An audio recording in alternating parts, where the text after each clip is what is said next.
मुसाफिर हूँ यारो, ना घर है ना ठिकाना। लेकिन यह तो एक जोगी है।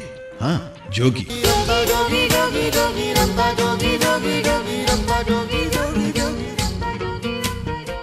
जिसके सफर में है एक आईना।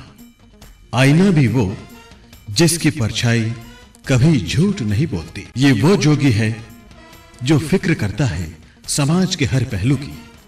इसकी आंखों में तैरती है फिजाएं, कभी मौसम की, कभी दरो दीवार की, तो कभी हुनरमंद प्रतिभावान इंसान की।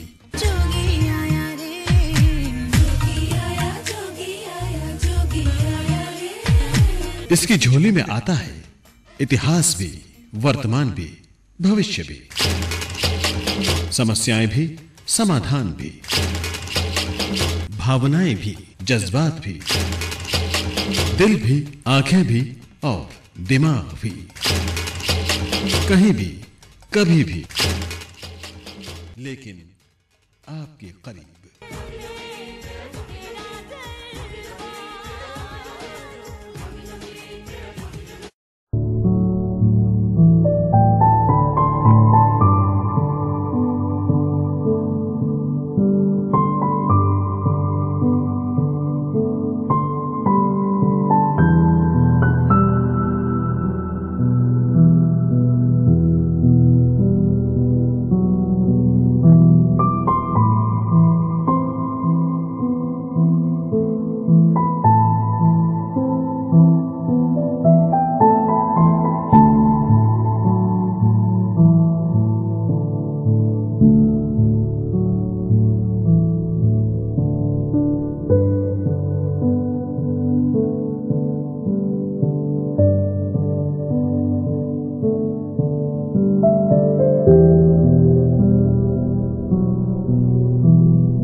जब से इस धरती पर जिंदगी ने अपनी सांसें ली हैं, इंसान ने जीवन के रूप में इस धरती पर जीना सीखा है, तब से अगर स्ट्रेंथ के रूप में, शक्ति के रूप में, ऊर्जा के रूप में इंसान की सांसों को, धड़कनों को एक एनर्जी के साथ जो चलाता है, अगर वो एनर्जी ना हो, वो ऊर्जा ना हो, वो शक्ति ना हो, वो स्ट्रेंथ ना हो, तो हम जिंदगी की, जीवन की कल्पना भी नहीं कर सकते।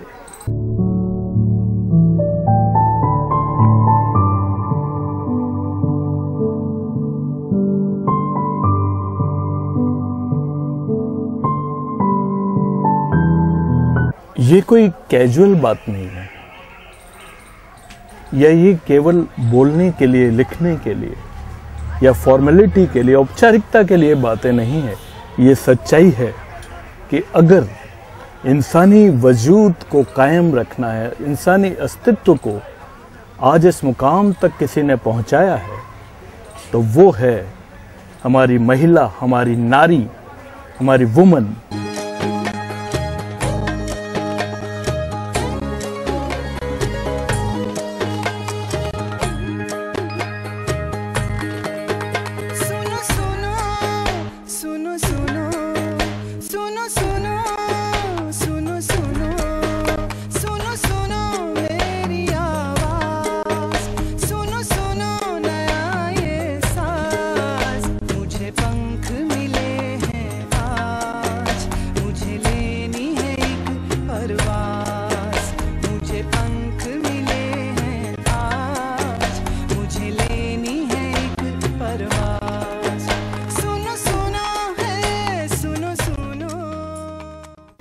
ये सच है कि बहुत सालों से, बहुत वर्षों तक शोषित रही है, एक्सप्लॉइट रही है, दबती आई है, लेकिन उसके बावजूद उसने अपना फर्ज, अपना कर्तव्य घर को चलाने में, बच्चों को चलाने में, बच्चों का कैरियर बनाने में, बच्चों को इंसान बनाने में, और यहाँ तक कि अपने एक एक मेंबर की ज़रूरतों को पूरा करने में ही नहीं, बल्कि उनकी ज़रूरतों को समझकर उससे बहुत कदम आगे पूरा करने में, नारी का, महिला का, लड़की का, हम जो भी नाम दें, उसका अगर हम अस्तित्व, उस अस्तित्व को अपने जीवन से निकाल दें, तो क्या जीवन की कल्पना की जा सकती है?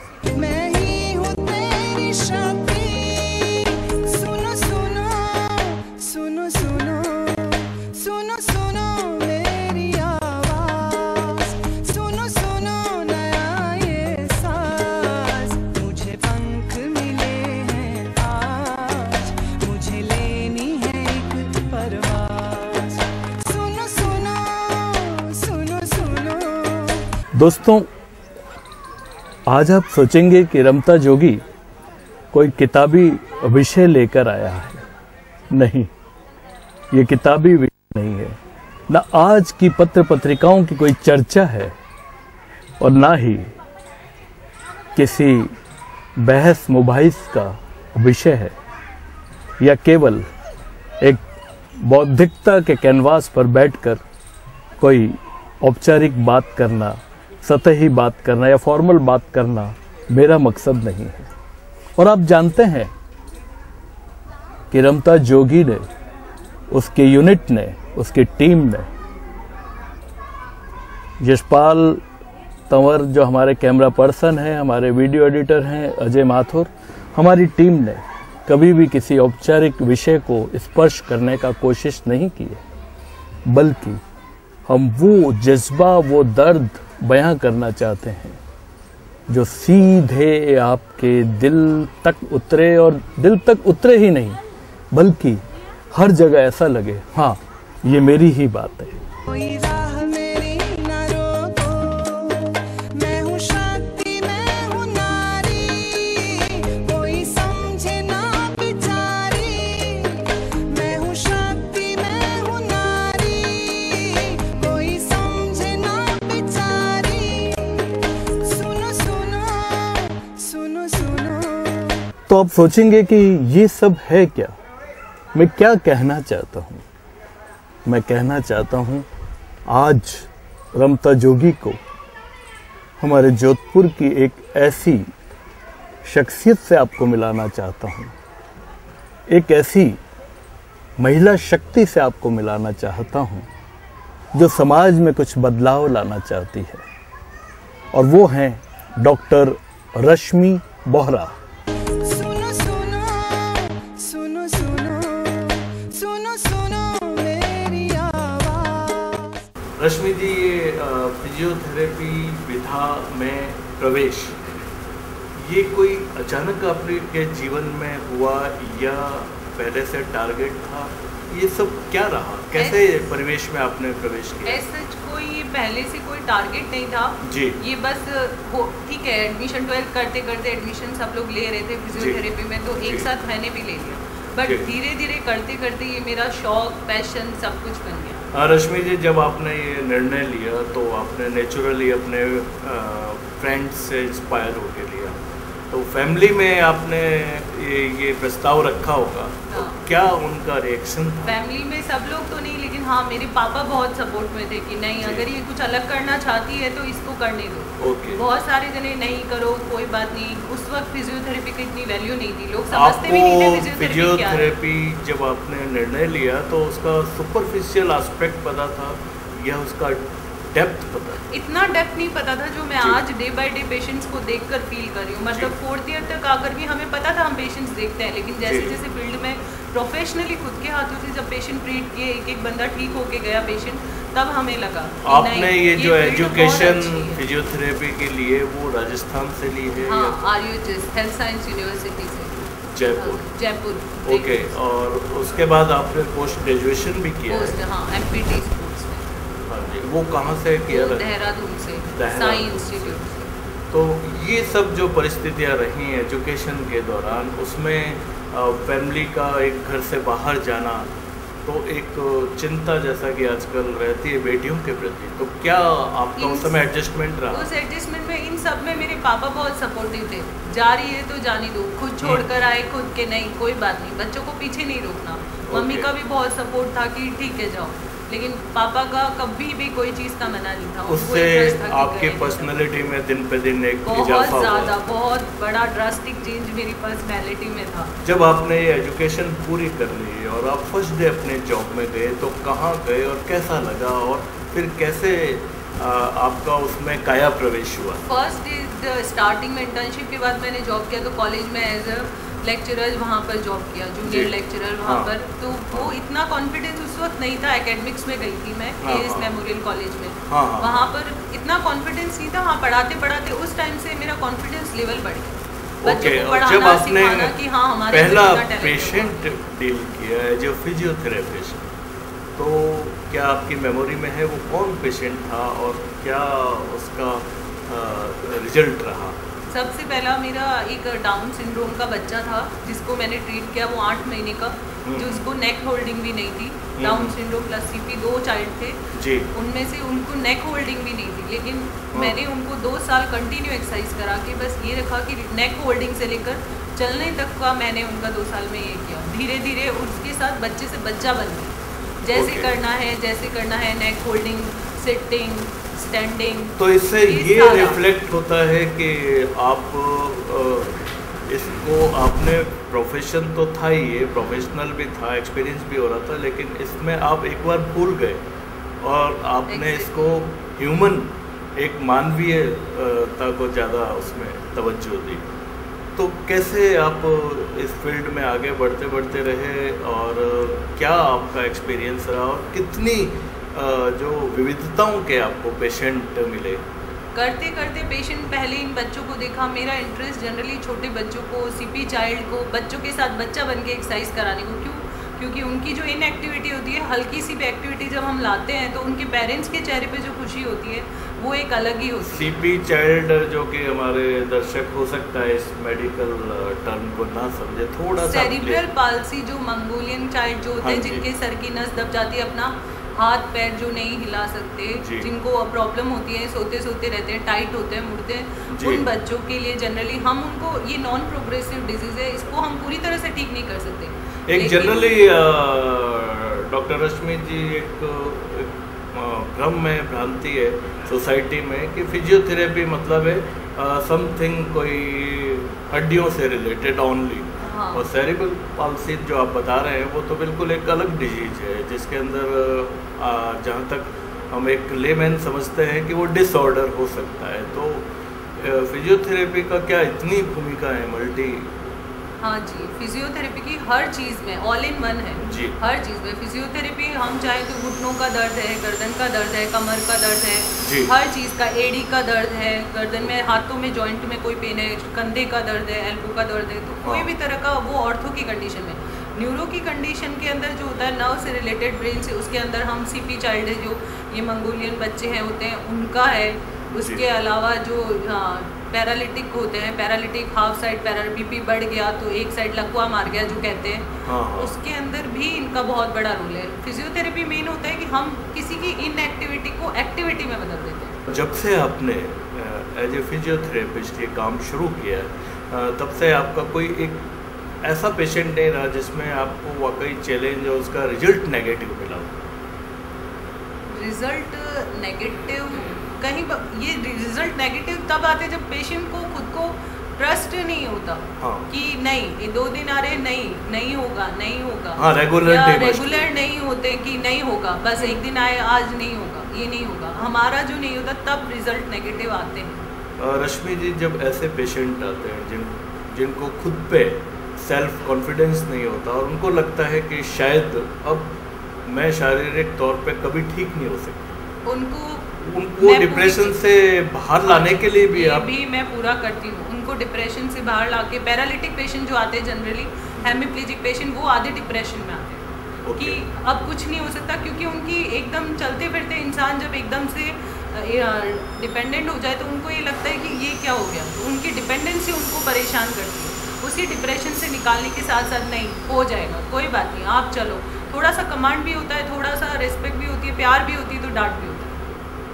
ये सारा आपका एजुकेशन और एक्सपीरियंस, उसके साथ साथ जब आप रात को सोती हैं, है ना, तो आपकी क्या होमवर्क रहता है सो एंड सो पेशेंट के लिए, कल मुझे ये करना है, क्या इस तरह का भी मानसिकता रहती है? मैं ऐसा कुछ नहीं सोचती कि पेशेंट का क्या, पहले से टारगेट कभी नहीं।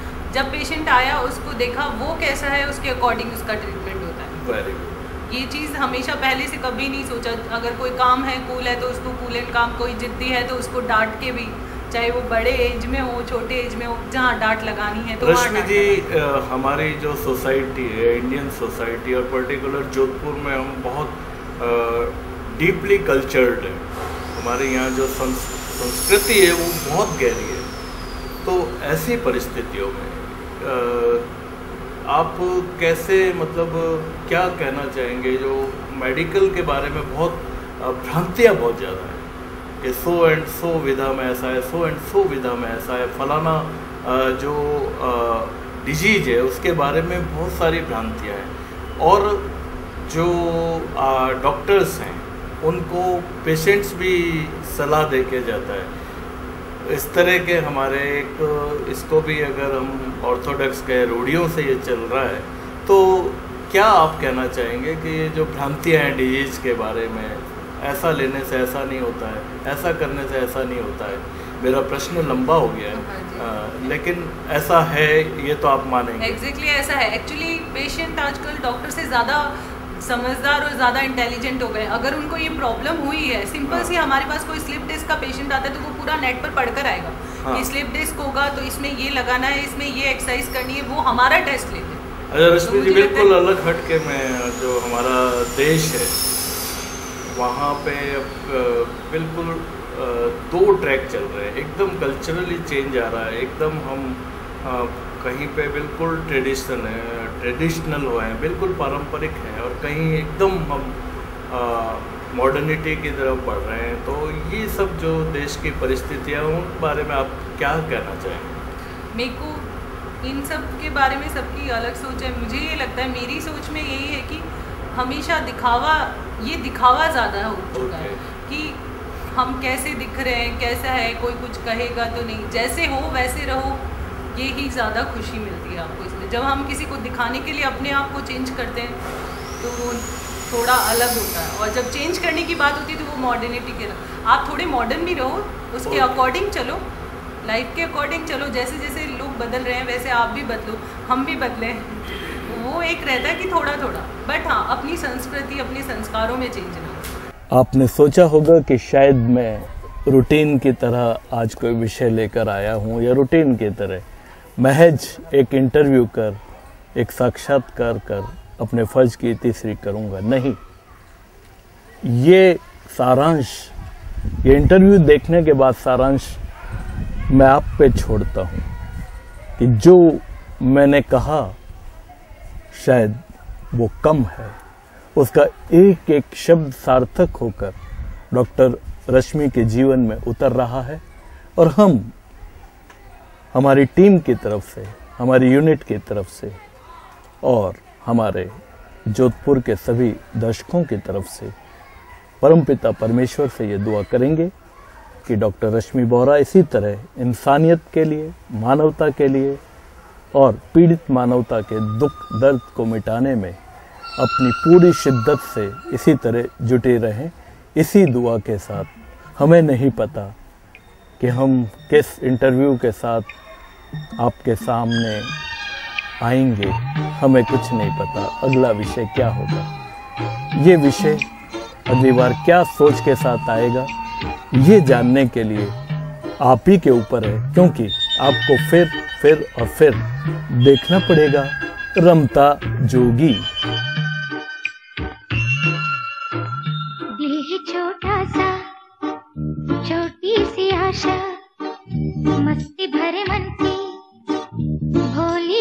आशा, चांद तारों को छूने की आशा, आसमानों में उड़ने की आशा। दिल ही छोटा सा, छोटी सी आशा, मस्ती भरे मन की भोली सी आशा। मुसाफिर हूँ यारो, ना घर है ना ठिकाना। लेकिन यहाँ तो एक जोगी है। हाँ, जोगी।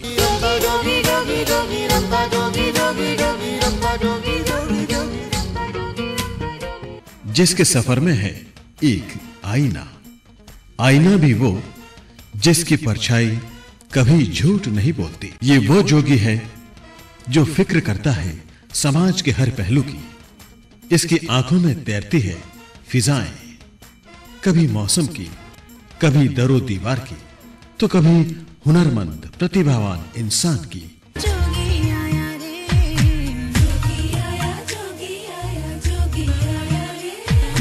इसकी झोली में आता है इतिहास भी, वर्तमान भी, भविष्य भी, समस्याएं भी, समाधान भी, भावनाएं भी, जज्बात भी, दिल भी, आंखें भी और दिमाग भी।